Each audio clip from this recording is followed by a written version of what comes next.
another same. We'll share the love. Embracing the differences like hand in glove.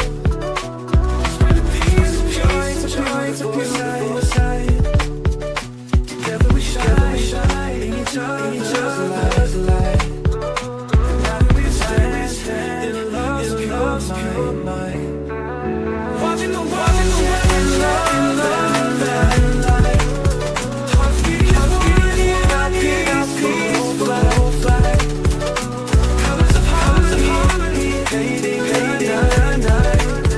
United we stand in love's pure mind.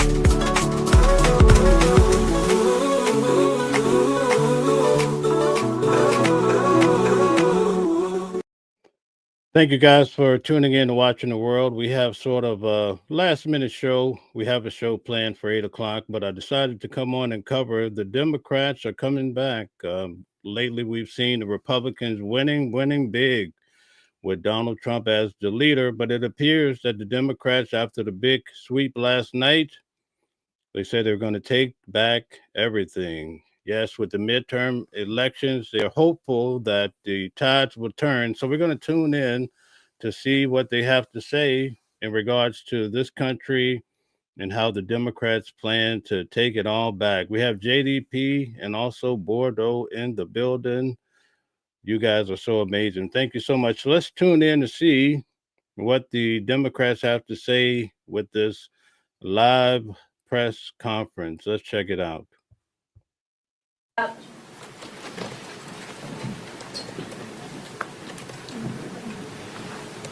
As you guys come in, hit the like button, share, and subscribe. We gladly appreciate that.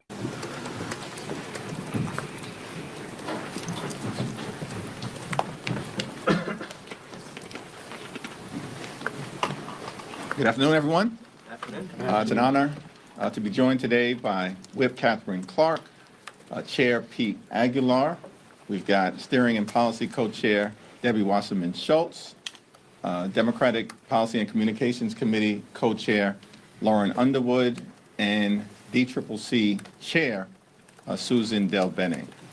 Last night was a big night for the American people, and of course a big night for the Democratic Party and our candidates who were successful all across the country in making it clear to the American people that we're going to fight to lower the high cost of living, to stand up for them, improve their quality of life, address the Republican health care crisis, and push back against the extremism that is being unleashed with record speed on the American people. It's clear that last night was also a decisive repudiation of Donald Trump and failed Republican policies. America is too expensive. The cost of living is way too high. Donald Trump and Republicans promised that they would lower costs on day one. Costs aren't going down, they are going up. Inflation is going up. Housing costs out of control. Grocery costs out of control. Child care costs out of control. Electricity prices through the roof.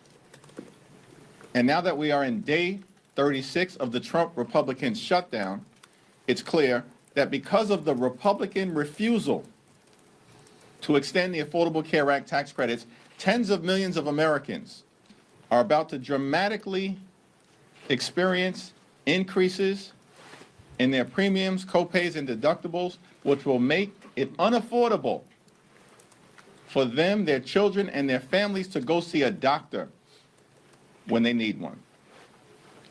House Democrats are going to continue to stand on the side of the American people in fighting to lower the high cost of living, fix our broken healthcare system that Republicans are decimating, and clean up corruption so we can deliver a country that actually works for working class Americans, for middle class Americans, and for everyday Americans. Our position as House Democrats, working closely with our friends and colleagues on the other side of the Capitol, Senate Democrats, remains the same. Earlier today, Leader Schumer and I demanded a meeting with Donald Trump He needs to get off the sidelines and get in the game. Because until he does, this government will remain shut down. Mike Johnson and John Thune have zero authority to act on their own. And over the last 36 days, Donald Trump has been too busy throwing parties designed to elevate the lifestyles of the rich and shameless. He's been too busy on the golf course.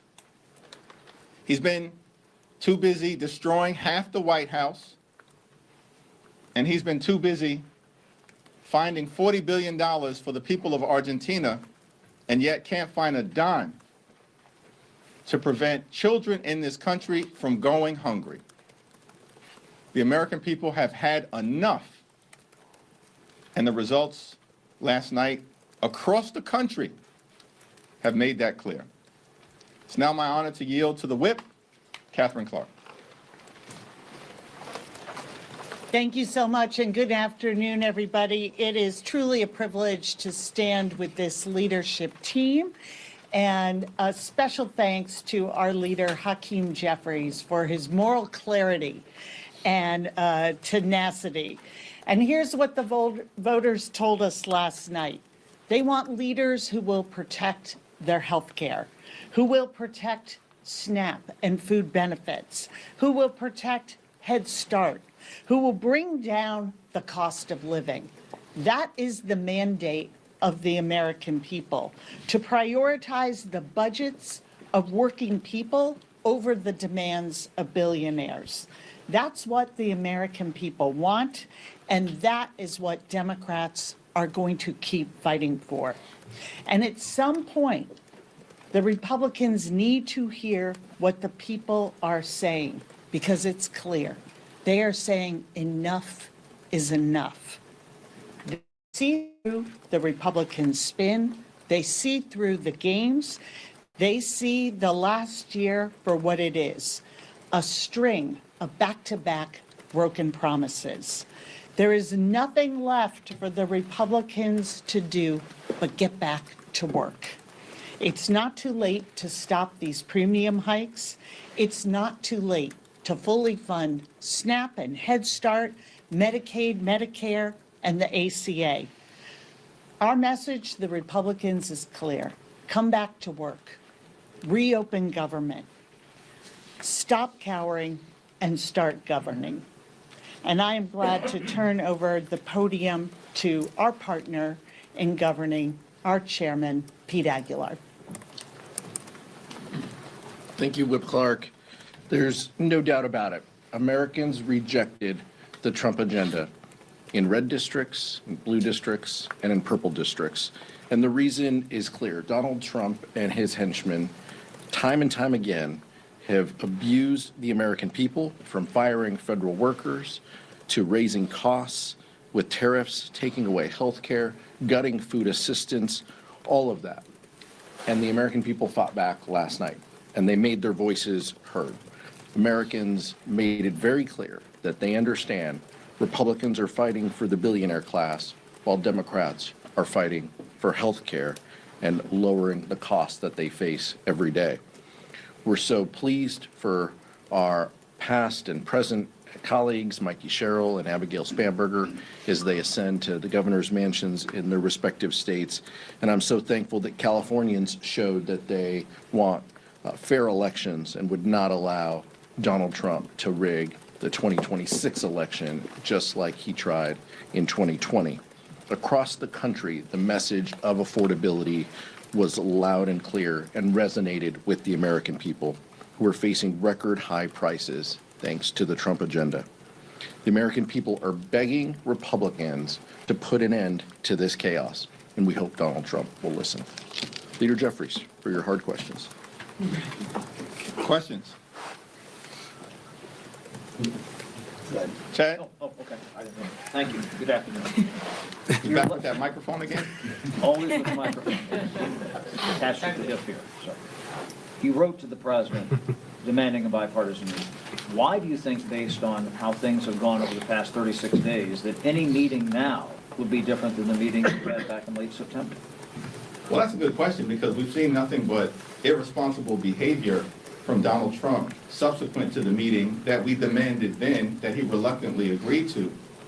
But 36 days later, where thousands, hundreds of thousands of hardworking federal employees are being forced to work without pay, where Donald Trump has unlawfully withheld SNAP benefits to children and seniors and families and women and veterans who are at risk of going hungry. The fact that tens of millions of Americans right now, as we are in open enrollment, are realizing that their premiums, copays, and deductibles are about to skyrocket in ways that will make healthcare unaffordable. And Donald Trump's clear acknowledgement that the American people are holding Republicans accountable for shutting down the government. The only way to move forward with a bipartisan negotiation is for the president to get off the sidelines and get in the game so we can reopen the government, enact a bipartisan spending agreement, and decisively address the Republican health care crisis in a manner consistent with what Marjorie Taylor Greene and other traditional swing seat Republicans whose seats are now at grave risk have indicated needs to happen. But his attitude seems no different than it was in late September when we talked. Unfortunately, we've seen a lack of presidential leadership, and we've seen this in a variety of different ways from the very beginning of this term. It's a my way or the highway approach. That's the reason why Republicans have shut the government down up until this point. But it's not working for the American people, and they're going to have to change course. Leader Jeffries. Thank you. Leader Jeffries. Leader Jeffries. How hard will it be to hold the Maine 2nd District now that Mr. Golden is dropping out? And then also, can you comment on this nascent bipartisan talks in the Senate? There's a promise of an ACA vote in the Senate. It seems like some moderate Democrats would go for that to reopen the government. We're going to take back control of the United States House of Representatives, so let's be very clear about that. When we flipped the House in 2018, we were 24 seats short. And in that cycle, we won 40 seats. 24 seats short, and we won 40 seats. Based on the environment that we now know exists, which as Democrats, we've been telling you for the last several months is the reality, but now it's been confirmed by the American people. And House Democrats being only 3 seats short. And thanks to what was done in California with respect to Prop 50 and this strong Democratic response across the country in state after state after state, and stay tuned because more is coming, Republicans are going to be unable to gerrymander their way into rigging the midterm elections. That scheme is over, buried, dead in the ground. Guys, hit the like button. Consider subscribing to the channel. And so we're going to take back control of the House and fight for every inch of territory. Congressman Goldman is a good man. He's a patriot. He served his country overseas, fought hard, risked his life, and has spent the last several terms working hard on behalf of the people of Maine. He's going to finish out his term. He will be missed, and we're going to hold that seat. Let me also yield to Susan Delvecchio. I just will reiterate what the leader said. I commend Jared for his incredible service to the people of Maine and to our country as a Marine, as a state legislator, as a member of Congress. It is a hard job on his family, and so I wish him the best in it and his ongoing, and we'll continue to have the honor of working with him for the rest of this term, but we absolutely intend to keep that seat. Leader Jeffries. Part 2 of my question, though, was on the What was part 2? bipartisan talks in the Senate in exchange for a vote on the ACA subsidies. Some senators are saying they may be willing to vote for a CR. What's your thoughts on that? Our view remains the same, that we will consider in good faith anything that emerges from the Senate, as long as it's bipartisan, that reopens the government. It has to decisively address the Republican health care crisis. We'll evaluate it on the merits. We remain in close communication with our Senate colleagues from Leader Schumer on down. Leader Jeffries. Last night in New York, Zoran Mamdani made no apologies about being a democratic socialist. Are you personally really comfortable with having a socialist running your city? Zoran Mamdani is the mayor-elect of the city of New York, and it's incumbent upon everyone to make sure that he's successful. Leader Jeffries. Leader Jeffries. Second round? I want to ask about the Venezuela briefing today. Do you feel like you received a sufficient briefing from the administration, or do you need more information? More information.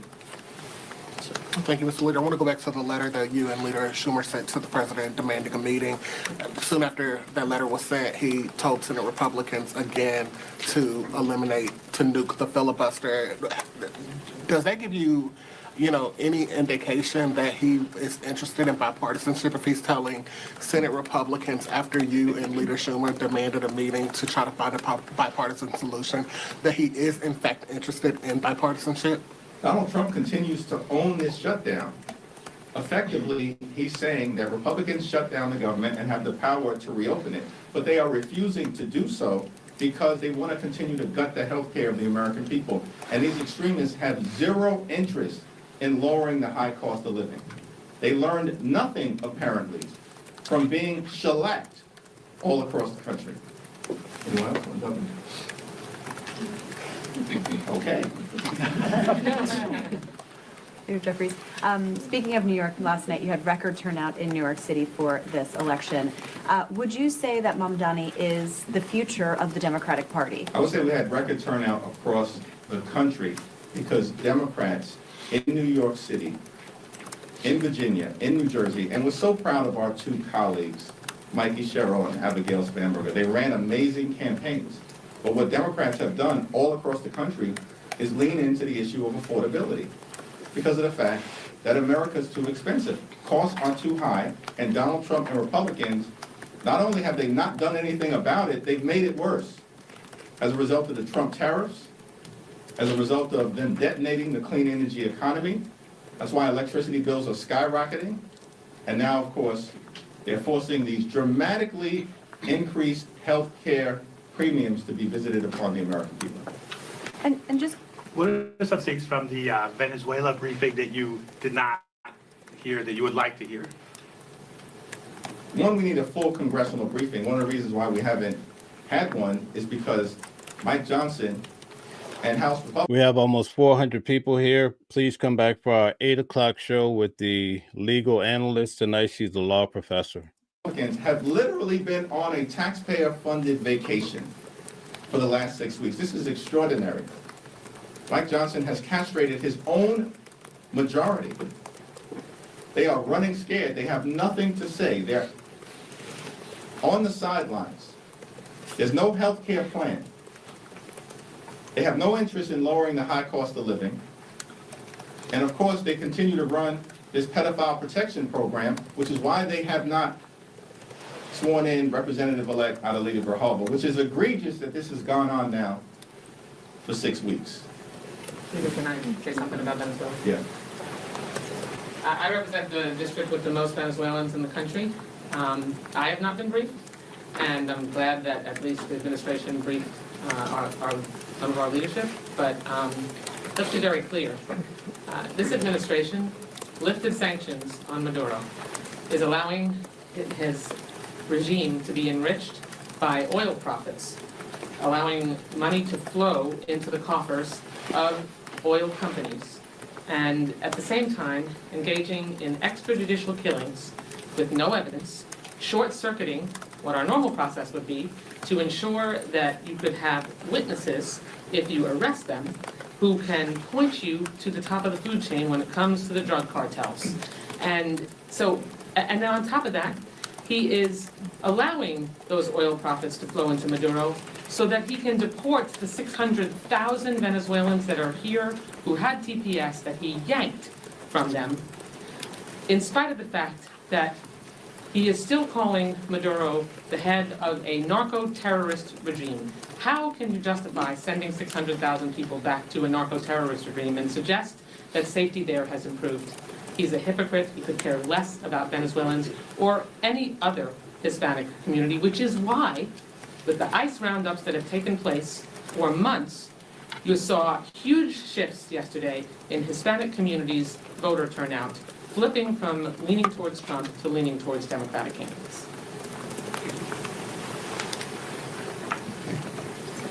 Thank you, Mr. Leader. You were talking about Mamdani and the support that he needs to be successful. What does he need to do in order to be considered a success for Democrats? Well, this is about the city of New York. Everybody who finds themselves in a position of significance needs to govern in a manner that improves the quality of life of the people that they're privileged to represent on issues related to affordability and public safety being right at the top of the list. Leader Jeffries, thank you. Several Republicans today have suggested that as a result of the election results last night, Democrats might feel emboldened and maybe less willing to work in a bipartisan way to end the shutdown. Your response to that? We've continued to make the point, and I want to yield to Catherine and Pete and acknowledge that Stephen Horsford has joined us as well. We continue to make the point that we want to sit down with our colleagues on the other side of the aisle, are willing to do it anytime, any place. What are they afraid of? Why are they continuing to be in hiding, unwilling to engage, after being repudiated all across the country?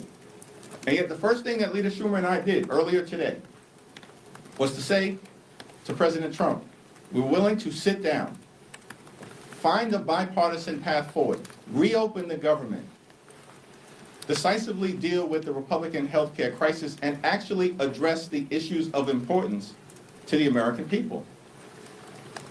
One of the reasons why Republicans were so decisively defeated all across America yesterday is because their policies have been a complete and total failure. They lied to the American people. They said they were going to focus on making life more affordable and have done the exact opposite. America is now more expensive because of Donald Trump, House and Senate Republicans. All they've done is to focus on massive tax breaks for their billionaire donors and made those tax breaks permanent. That was the one big ugly bill, while at the same time hurting everyday Americans, including by enacting the largest cut to Medicaid in American history, and in that same bill, ripping $186 billion in SNAP benefits away from hungry children, veterans, and seniors, and now they're continuing that cruelty by unlawfully withholding SNAP benefits from 42 million Americans. The American people understand that Republicans have failed them in record speed, and that's why they're moving in a different direction. Yeah. I have to say that comment, I mean, I just don't know how they wake up each morning and come up with sort of a new low.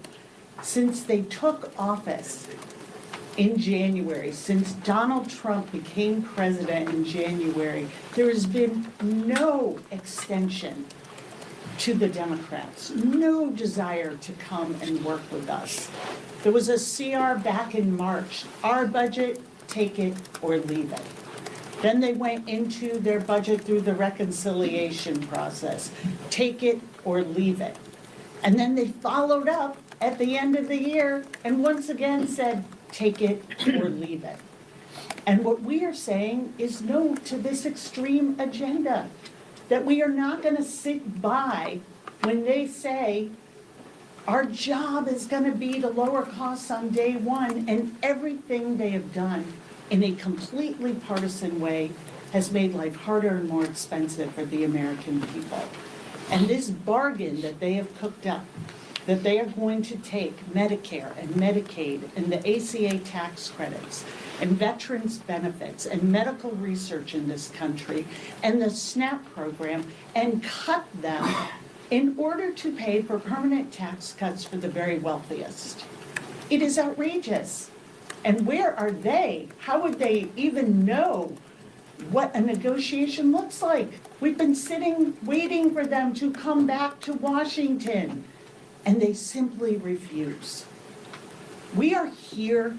We understand that we need to end this shutdown, and we have been shouting from the rooftops. And now we have been joined by a chorus of American voters who are saying this is not the way forward. We are the ones that matter, not your billionaire donors, not the ballroom off the east We have 1,000 people. Could you please hit the like button and subscribe? Thanks. wing, not renovating a bathroom in the White House or throwing a Great Gatsby party during a shutdown. It is about us. And when 60% of American households can't afford the basics, it is long past time. They come and work with Democrats. We understand they control the House, the Senate, and the White House. That's how we got into this shutdown. That is their choice. But we stand ready to negotiate. But you can't negotiate without a partner. So I hope that comment is an indication that they are willing to take in what the American people told them last night and finally come to the table. Democrats' position is unchanged. We want Republicans to come back to town. We want to reopen government. We want the president to directly engage. And the reason why Leader Jeffries and Leader Schumer are asking is very clear. Mike Johnson has proven untrustworthy because he's walked away from deals, bipartisan deals in the past. So it's imperative to go directly to the president because Republicans control the shutdown. They control the levers of the House and the Senate. But even President Trump now acknowledges that this shutdown may not be the right strategy. So it isn't Democrats who are changing our position. That's a question for Speaker Johnson and Donald Trump. They need to get on the same page. Is the shutdown helpful or harmful to their position? We just don't know. But it's clear that the president believes that the shutdown played a role in their electoral losses last evening. We've been very clear. This is about the American people. This is about the affordability crisis that they face. That was the same comments that we said last week and 2 days ago, as we're saying today. Republicans need to come to the table. They need to reopen government. The only way to do that, we feel, is direct discussions with the president, who clearly feels the pinch of the shutdown and thinks that Republicans have gone down the wrong path. Third row. Thanks, Leader. Secretary Duffy just announced a 10% cut in flights across 40 major U.S. airports due to staffing shortages. Any reaction to that and how it will affect travelers throughout the rest of the shutdown? Donald Trump, House and Senate Republicans need to come to the table so we can reopen the government, enact a bipartisan spending agreement, and decisively address the Republican healthcare crisis. That includes hospitals, nursing homes, and community-based health centers closing all across America as a result of Republican policies that are putting the health and well-being and safety of the American people in jeopardy. Hello, Speaker. So, sorry, Mr. Jeffries. That's all right. I like the way you said that. So, obviously, Democrats have gained quite a bit of momentum from last night winning major elections. How do you carry that momentum even as the shutdown continues and people continue to be hurt by it?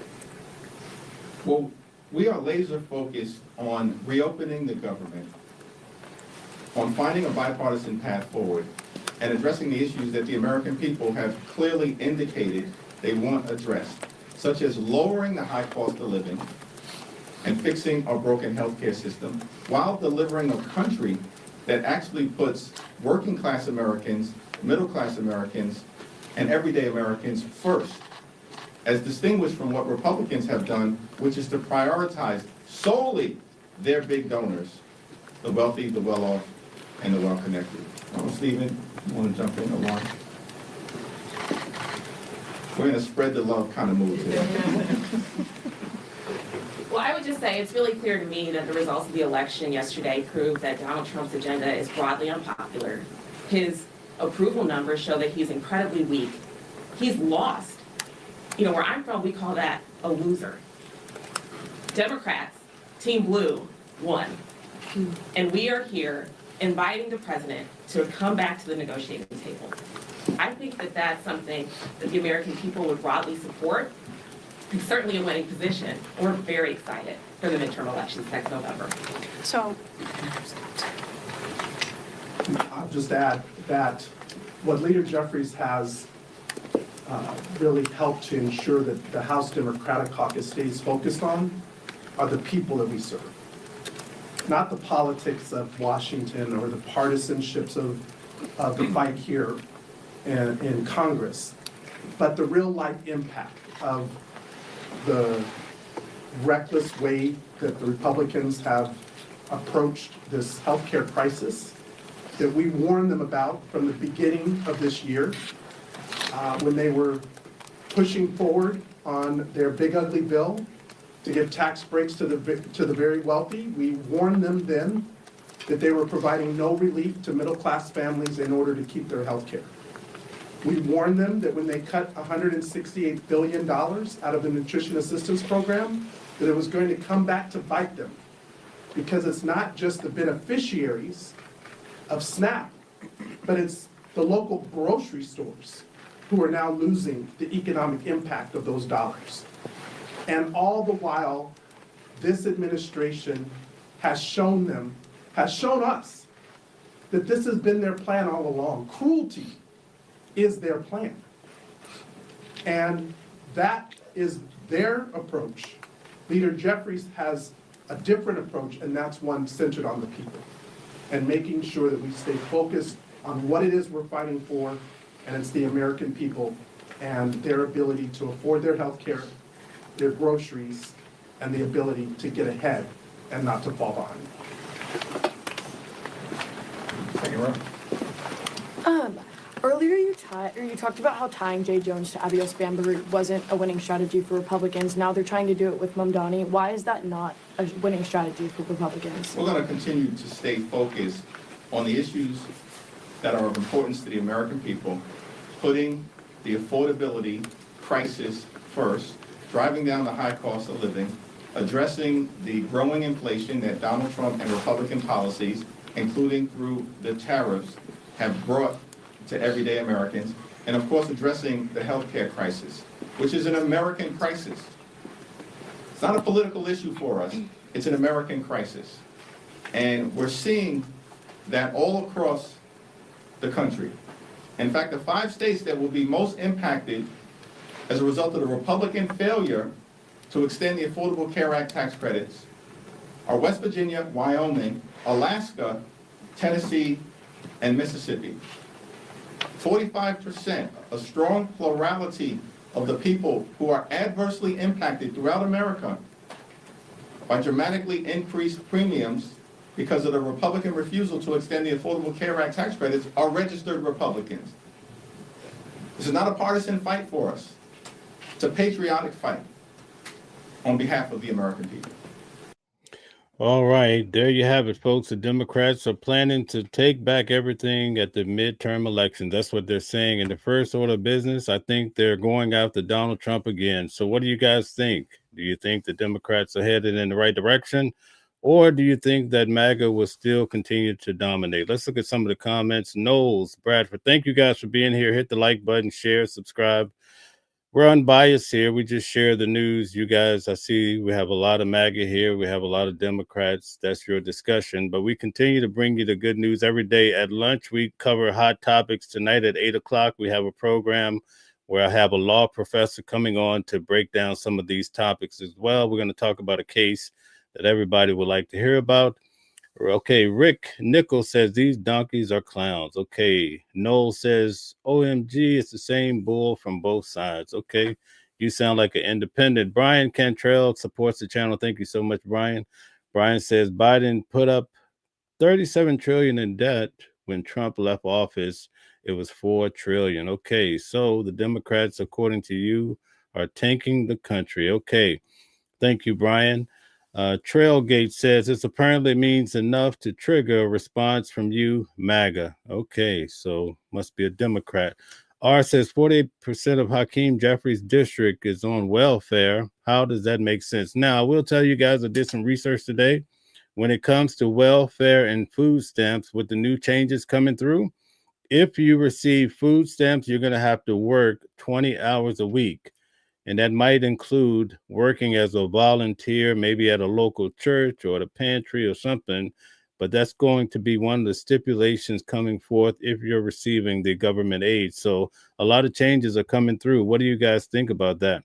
Rick Nichols says, why would you? Okay, Tammy says, we cannot help the whole world. Okay, Candyman is back. Candyman's always here. Says it's not a blue wave when you want something you already had. So a lot of people in the audience are saying basically the Democrats won what they already had. They didn't turn any red to blue. Okay, Technological says ignorance should be banned. Okay, thank you very much. We're going to take a few more comments and get ready to come back at 8 o'clock for the show. Stringo says you've had 13 chances. All right, Dr. Michael says bunch of corpus minimums.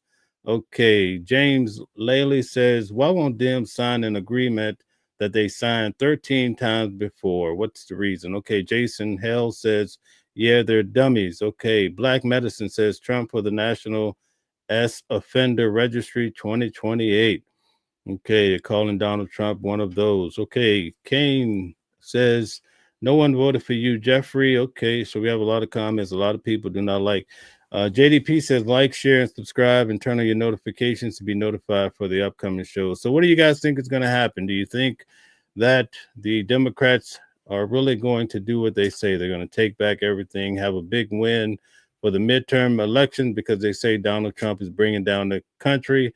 Whereas we see a lot of people in MAGA saying Donald Trump 2028 and forever. They want Donald Trump to stay here until the cows come home. So we'll see what happens. But thank you guys for tuning in. We'll be back at 8 o'clock. Thanks for checking this out. Whenever we have new releases, put your notifications on.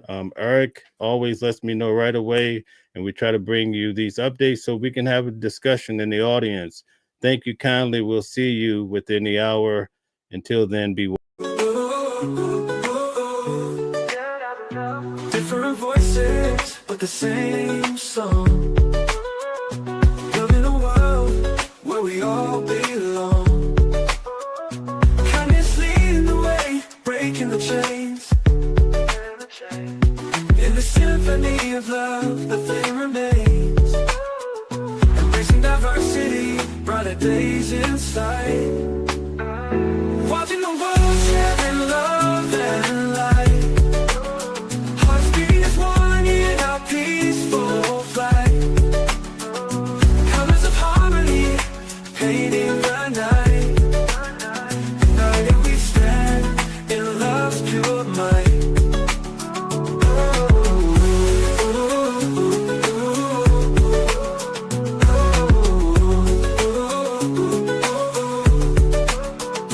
Watching the world sharing love and light.